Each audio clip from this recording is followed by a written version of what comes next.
এত দূর থেকে আমি আপনাদের রেস্টুরেন্টে আসি শুধুমাত্র আপনাদের এই ল্যাম্বের ডিশ খাওয়ার জন্য। হ্যালো ম্যাডাম, এক্সকিউজ মি, আপনি আমাকে বলতে পারেন কি হয়েছে? ম্যানেজারকে ডাকেন। আমি আপনি ম্যানেজার? আপনার স্টাফকে আধা ঘন্টা আগে বলেছি আমাকে ল্যাম্ব দিতে, উনি দিয়েছেন আমাকে বিফ। আমার খুবই সরি। আপনার সরিকে আমি গিলে গিলে খাবো নাকি চাপা চাপা খাবো? আমি দেখতেছি আপনাদের এই রেস্টুরেন্ট কিভাবে চলে। এই মাসুদ, নেক্সট টাইম তোর পাগল যে রেস্টুরেন্ট ঢুকে ঘাট ধরে বের করে দিবা। Get out. You are insulting me. Move move move. যেখানে কে আসে তোর মতন ম্যানারলেস ম্যানেজার যেখানে আসছে সেই রেস্টুরেন্টে আমি জীবনও আসবো না। ফালতু রেস্টুরেন্ট, ছোট লোক। শালা আঙ্কেল স্যার, এখানে আমরা 3 জন ভাড়াটিয়া থাকি। সো ওয়াশিপ ইজে কি? হ্যাঁ, কি করিস? আমি ডেটিং করতে আসছি। আমি তুই যা কি করস বাইরা? আমি ভাড়াটিয়া। এই রুমের ভাড়াটিয়া তুই? আউট। আমি কেন আউট হবো? হ্যাঁ? তুই আউট হ। একটা মেঘ জামাই হাত ধরে তাকে ডাক দিতে হয়। জানতাম না তোর কাপড় চুপো আগুন ধরে দিতাম। High, high.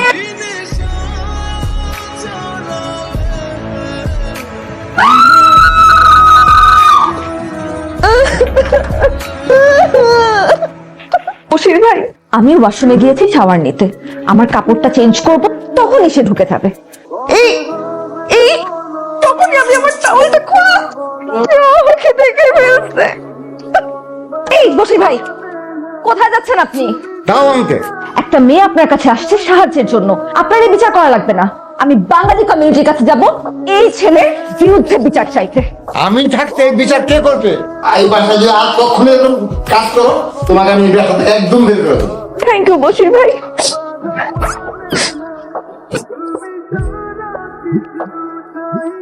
আমাকে না বের করতে চাইছিলি, আর তোকে কিভাবে বের করি বাসার থেকে আমি?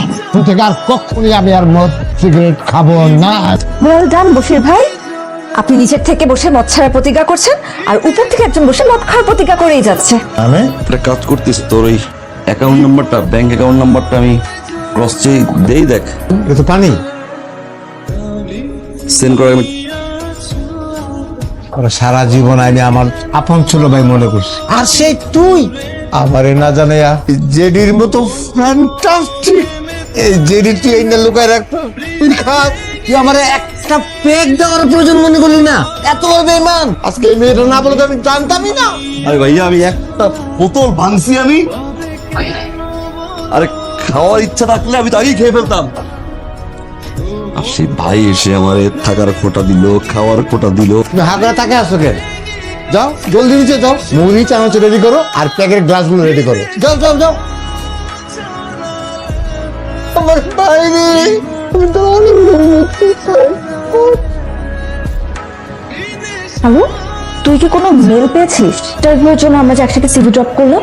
আমি তো ইন্টারভিউ দিয়ে আসলাম, তুই দেশ নাই? না রে, আমি না কোনো কল পাইনি। আমারটা তাহলে কি সমস্যা?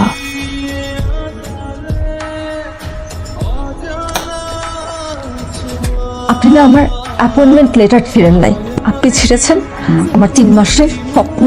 কি করে বুঝবেন আপনি? আমার নিজের ফ্যামিলির মানুষরাই তো আজ পর্যন্ত বুঝছে নাই। আমি আজ পর্যন্ত কোনোদিন আমার বাবা মার সাপোর্ট বা লাভ পেয়ে বড় হই নাই। আমার বাবা মা সেপারেশনে চলে যায়, এই দেশে আমি স্কলারশিপ পেয়ে চলে আসলাম। যে বাসাটা আমি ভাড়া নিয়েছি সেই বাসাটা অ্যাডভান্স পর্যন্ত আমার ফ্রেন্ডদের থেকে লোন নেওয়া ছিল। আমি জানি না আমি কি করবো, এতটাও ক্ষতি করে কেউ কারো। আমার রেস্টুরেন্টে আজ থেকে তোমার জয়নিং ফ্রেন্ডস।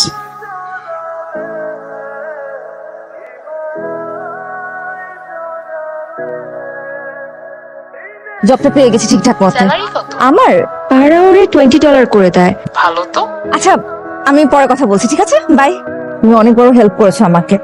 আমি কোক আনতে বললাম, তুমি শুধু কোক নিয়ে আসলা। তুমি জানো না যে মেয়েরা সব কথা মুখে বলে না, কিছু কথা তাতে পেটে থাকে, সেটা জানতে হয় ছেলেদেরকে। তুমি ঝগড়া করতে দিলে? ঝগড়া হয়তো বলে কই করে।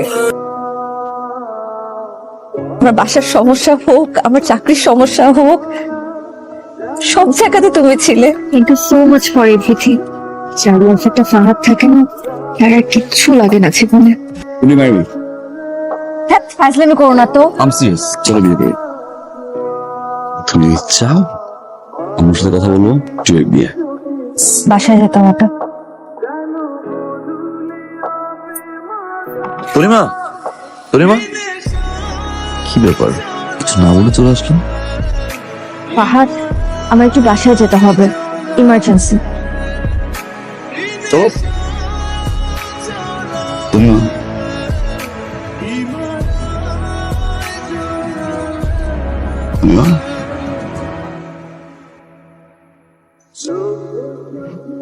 ভালোবাসা বলাটা যতটা না সহজ, দ্বিগুণ কঠিন সেটা রক্ষা করা।